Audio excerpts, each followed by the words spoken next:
कदाचित् कालिंदी तट विपिन संगीत करबो मुदा वीरि नारी बदन कमला स्वाद मधुपः रमा शंभुर्ब्रह्मा सुरपति गणेशार्चित पदो जगन्नाथ स्वामी नयन पथगामी भवतु मे जगन्नाथ स्वामी नयन पथगामी भवतु मे जगन्नाथ स्वामी नयन पथगामी भवतु मे। আমরা আজ উপস্থিত রয়েছি শ্রীক্ষেত্রে জগন্নাথপুরীতে, জগন্নাথ ধামে।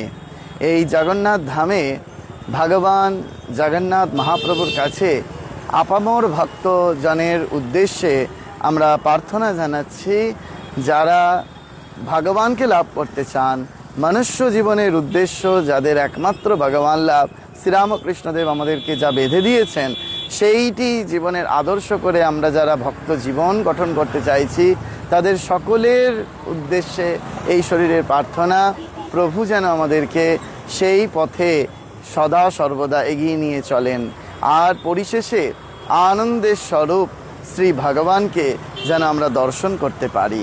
সেই জন্য আমরা সকলের হয়ে আজ প্রভু জগন্নাথ দেবকে দর্শন করলাম, এবং জগন্নাথ দেবকে দর্শন করবার পরে আমরা জগন্নাথ দেবের কাছে প্রার্থনা রাখছি সকলের জন্য।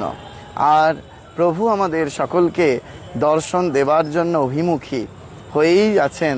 সেই প্রতি বছর তিনি রথযাত্রায় আমাদের সকলকে দর্শন দেওয়ার জন্য তিনি বার হন এই পথমধ্যে।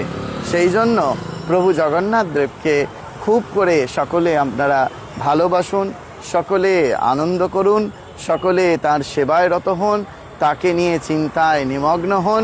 এইরূপ যেন আমাদের একমাত্র বাসনা হয়ে ওঠে।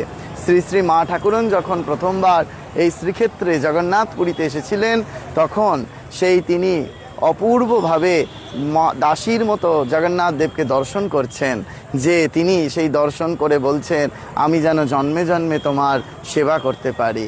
গৌরী মায়ের জীবনেও আমরা দেখেছি যে গৌরীমাও সেই জগন্নাথ মহাপ্রভুকে দর্শন করে নিজের জীবন গঠন করেছেন, নিজের জীবন সারা জীবনটি তিনি একেবারে ওই সাধনার অঙ্গ হিসাবে নিয়ে নিয়েছেন। সেই জন্য আমাদের বারবার করে মনে রাখতে হবে যে আমরা যাতে এই প্রভু জগন্নাথ মহাপ্রভুকে প্রণাম করি, দর্শন করি।